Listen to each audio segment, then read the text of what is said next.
there was a British Prime Minister in the 1930s called Stanley Baldwin, who was asked what was the most important thing that he'd learned as a history student at the University of Cambridge.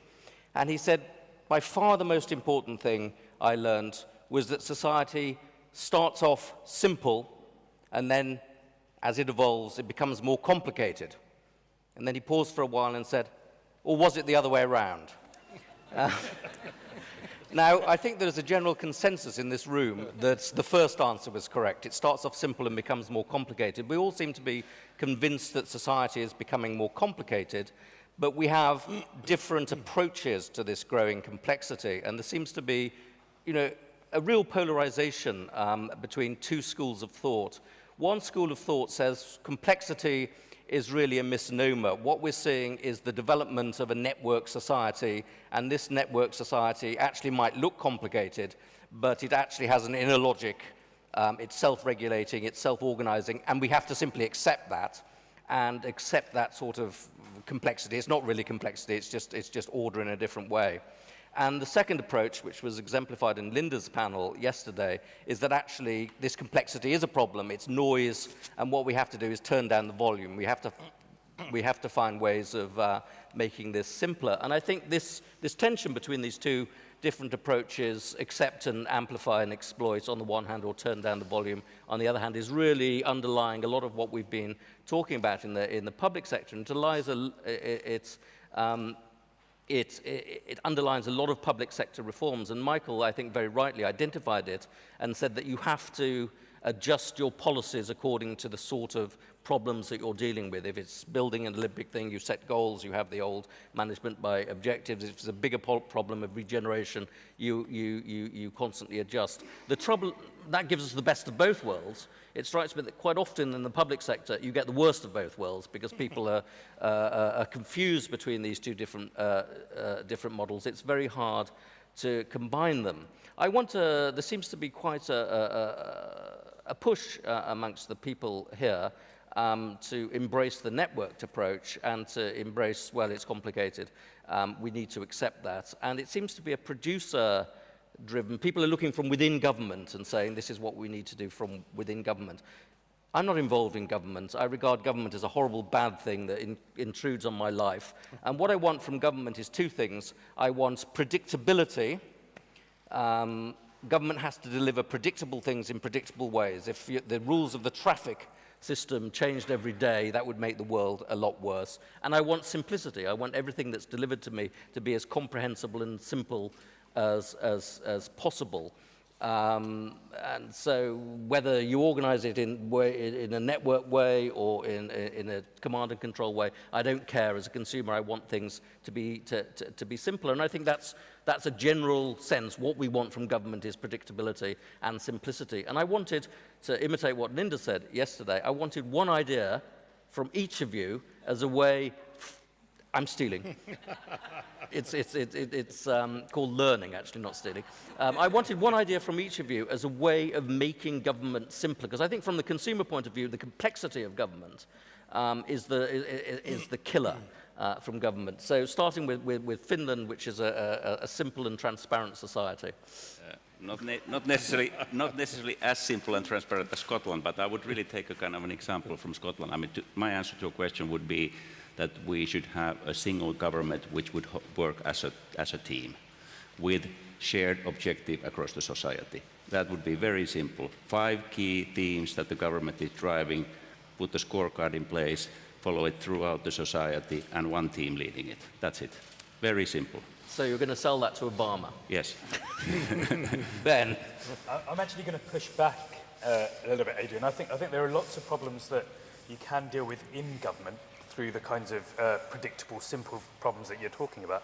And that's all very well, but my suggestion would be we need more mechanisms that are of government but not in government, that are free from the bureaucracy and the weight of government and are able to actually bring creativity and innovation to bear on challenges like regeneration, which aren't like, you can't get a predictable, simple solution to the regeneration.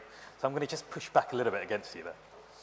And I think if we can find these cross-governmental, private sector and government. And in fact, there's a word that the private sector uses a lot, but you almost never hear in government, which is about core competencies. That if you can get, what are the core competencies of government, and how can we bridge the core competence of government with those of the private sector and those of the third sector to tackle these problems. And so you need these kind of solutions that sit outside of government, I think, in order to really crack complexity.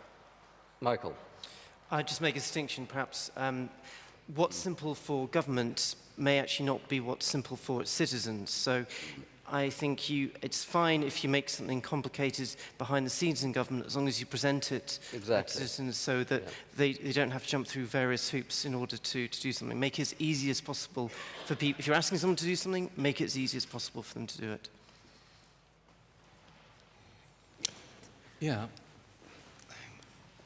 Learn to separate the areas where simplicity succeeds from those where it just deepens the problem by standardizing responses to situations where a standardized response will not give you the result, and give your people the freedom to cross boundaries, so that government isn't like a series of countries where you need a passport to get from one to another, but it's like a series of open borders where people who have commitment and intention can pursue solutions.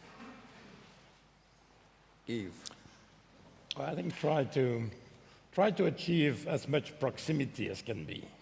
So in other words, if you think about principles of subsidiarity, principles of what is the smallest unit of governance, and it can be territorial, it can be scope of responsibilities, but what is the smallest unit of governance which can handle a particular issue effectively, and basically place the responsibility for handling that issue there, then you can basically create a situation where you have both the advantages of a network, because that unit can manage interdependencies, and you have a clear allocation of roles and responsibilities, like you would have in the conventional hierarchy. So try to transcend the dichotomy you were painting by, by moving prime responsibility for working on an issue to the proper level. And governments have a tendency to over-centralize or over-delegate and not really place the level of responsibility where the issue can be most effectively addressed. I think there's also another part of the solution, which is that governments should do a lot less than they used to do. In 1950, they probably accounted for about 25% of GDP. Now it's 55%. And it's an extraordinary change in our lives that they're trying to do and regulate everything that they can. And I think that the complexity comes ultimately from their size and overambition. But I'd like to get some questions from the audience. Can I by the way, comment? Quickly, I want to challenge you. I want to challenge you because I think it's yes, government should probably do less, but they are still nevertheless responsible for the people of the whole thing. So that's why Michael's point of stewardship is so important. I definitely agree that you should and can expect from the government this predictability and simplicity, but in the actions that government does, but then itself. But it has this stewardship role where it has to kind of orchestrate some other activities as well, and all the time balance what is done by who in the organization, much more dynamically than in today's societies. I agree with that.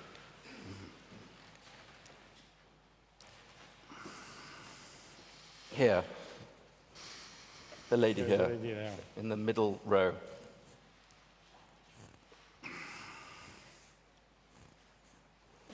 Sorry, it's down, if you could walk down the middle, halfway down. Thank you. Thank you very much. Judy Herborough from the UK, from BIOS. Two questions, if I may, while I've got the mic. One, a more general one, and that's what is the role of democracy in an increasingly complex world? Given that it requires a higher level of capacity and the people making the decisions are voted in a democratic process. And the second, John, you made it sound very easy when you, in terms of the changes you introduced into Scotland, and I just wondered whether there was resistance and how you dealt with that.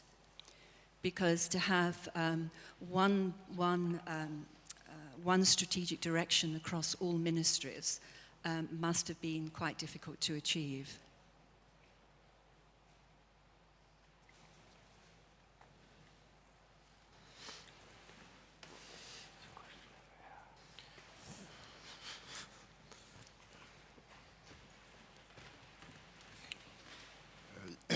You are also a business school dean and professor of strategy, so I have to ask the question about education, of course, because this panel says a lot about public policy and the need to improve public policy.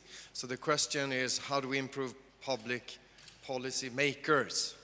So what is the correspondence, in your opinion, between the education of our policy makers, whether they have an MPA or anything else, and these realities? Yeah, let's take those two lots of questions. I don't think they're both very good. And let's start with Yves and move down. Well, I can offer a brief comment on the first question on democracy. I think part of the challenge here is how do we bring more continuity to democracy? So we don't see long-term policies fall victim to short-term gyrations of the political process, of political outcomes.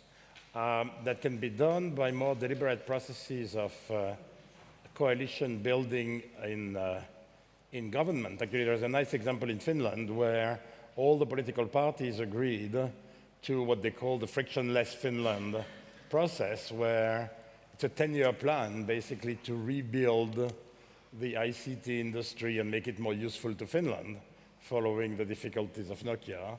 And it's a commitment to say, whoever is in power in the next 10 years, we basically abide by the same framework, by the same plan, and so on.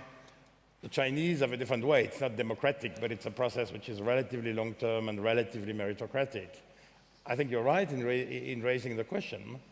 There may also be long-term stability with a lot of local instability. What I mean by this is, if you look at Israel today, there is a relatively consistent set of policies over time, yet when you look at the actual cabinet composition, parties and so on, it's in constant flux and making and unmaking.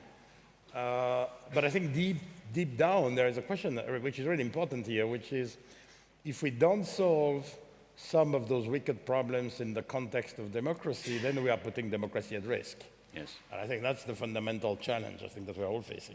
I mean, one important solution is that you take certain aspects of policy making away from the hurly-burly of day-to-day politics. So central banking, yes, exactly. In 1980, 20 countries had independent central banks, and now it's well over 100. And I think you may well have to do that with a lot of things to do with entitlements, as the entitlement crunch bites.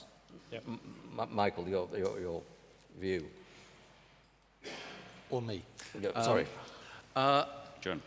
John, sorry. Yeah. On democracy, I think that taking an approach which is based around strategic outcomes, an attempt to formulate what kind of country a democracy thinks it's trying to create, helps place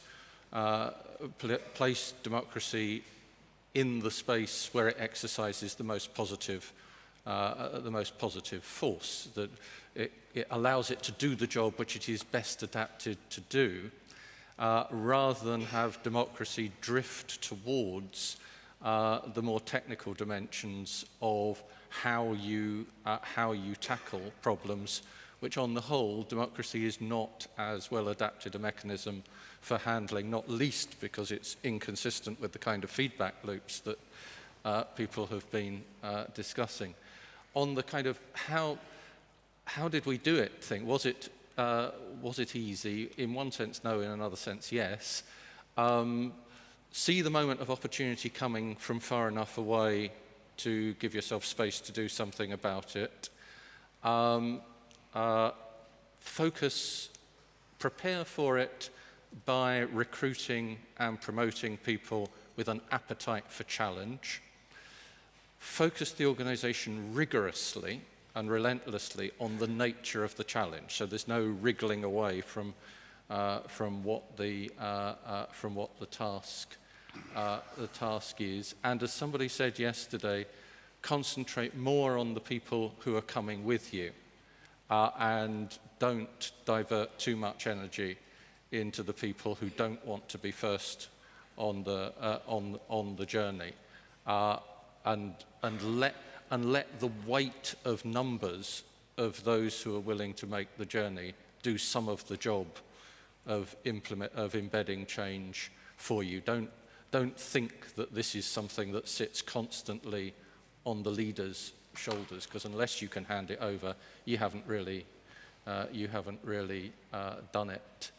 And I've, in a sense, already given my answer to the development of people. Concentrate more on the skills required to constantly move on to new challenges, and concentrate on building the confidence and appetite to embrace challenges, rather than the skills which we've tended to concentrate on in recent years around the replication of known solutions. Yes, the real Michael, sorry. I wanted to focus you a little bit on the issue of the permeability of the civil service and the issue of talent, because we used to have a model of the civil service which was that you went in when you were young and you stayed there all your life and then you eventually retired. And now with your stewardship, your notion of stewardship, one thing surely is that you must have a more networked approach and you must be able to bring people in and people must go out. How is the civil service adapting to this more talent-sensitive world? I'm Or not the sure public sector, I should say. In terms of educating policymakers, it's a really big question, and I'm not sure about MBAs, but what I do think is really important is policymakers to be aware of the complexity of the systems they are dealing with, so they can make realistic policies rather than a plan that doesn't survive contact with the real world. And the government, certainly in the UK, has definitely recognised this, and there's been a massive drive over the last 10 years to get more practical experience of people making policies. The Department of Health, I believe, now requires its senior policymakers to spend a whole week every year in the health service, so you can see exactly what is going on. And I think that is very helpful. At the same time, I think what's very helpful is if you get feedback on how the policy is developing. And this may be different from a performance monitoring sense where you set a target and then are we meeting that target? It's more, how is the policy developing in practice? Are unexpected things occurring and how can we adjust for that? And I think that kind of feedback would be very helpful. I'm afraid, Adrian, I didn't directly answer your question. Sorry. No. Just to pick up specifically on this issue of talent, in the area of public policy that I work in, so international organisations, there's a real tendency to promote away from the operational context, promote away from the front line. And so what this ends up, you can go to, and it becomes very hard then to speak truth to power even within your own organisation. Because when you sit back in London or Washington or New York, it's very easy to imagine the world as one gigantic clockwork where you're in control. But interestingly, the military promote towards the front line. And I just, if you're a commander, if you're a senior military figure, you've got battle experience. And I think that's one of the challenges we need to try and navigate in international public policy. How can you ensure, and I think immersions of the kind that Michael talked about are great, but they're week-long. You can get that insight, but you don't actually have the day-to-day experience of dealing with the complexity of the front line of services. Yeah, I would come back to Yves' point on strategic perspective and of the governments. I think that is the single biggest kind of a weakness of our democratic system at the moment in front of these wicked problems which always take time, 10, 20 years to implement. So we have to have a longer roadmap, and in that way we have to kind of amend democratic system in such a way that it brings in some kind of evidence or fact-based or experiment-based kind of insights, alternatives to the kind of political decision makers. I would claim that our Western societies today, when it should be strategic and agile, it's short-sighted and rigid. And what comes to then this kind of capacity question, I think Singapore is an excellent example there. We should all learn from there. They have put in place a very systematic rotation policy. Yes. Where they also train executive education, give executive education, I think 12 days a year to every civil servant, where they mix people with private sector all the time. You have to go out to the private to come back in order to get into the top ranks. It's like an army-like system, but by the way, IBM has the same system in a company context. So I think this rotation is extremely important. And also you should come in recruitment policy, emphasize much more your kind of leadership achievements, not just kind of expertise. In government, you raise up into the top ranks by just kind of avoiding risk and building on expertise. And we all know that expert management is the worst kind of management. You need expertise, but if experts are in management, it's just kind of a debate, unfruitful debate, leading nowhere. Well, I'd like to thank the panel very much indeed. We've had a very, very good overview, both of the conceptual problems with managing the public sector and of very concrete examples of how to improve this extraordinary beast that we've created. Thank you very much indeed.